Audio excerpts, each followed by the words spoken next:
ספר פיזיקה מכניקה חדש לבגרות ולמכינות מכיל את כל החומר שיש במכניקה. הייחוד של הספר הזה זה בעצם שיש לו פתרונות מלאים, מפורטים, ממש האכלה בכפית.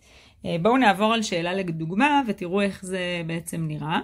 משקולת קטנה קשורה בחוט ותלויה מתקרת משאית, המשאית נעה על כביש ישר ואופקי.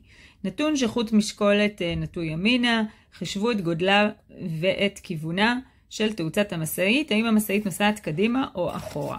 עכשיו תראו את הפתרון בעצם, אוקיי? יכולים לראות שכתוב פה המשקולת שומרת על ההתמדה שלה, וזאת על פי החוק הראשון של ניוטון. אם המשאית מאיצה שמאלה, המשקולת נוטה ימינה, ואם המשאית הייתה מאיטה ימינה, המשקולת הייתה נוטה גם היא ימינה. לפי הציור, המשקולת נוטה ימינה, ישנן פה שתי אפשרויות, המשאית מאיצה שמאלה, או אז המשקולת נוטה ימינה, או המשאית נוסעת ימינה, אחורה, אך מאיטה, ואז המשקולת נוטה גם היא ימינה. על פי הציור בלבד, לא ניתן לדעת מהו כיוון הנסיעה. זאת אומרת, הכל מפורט לגמרי.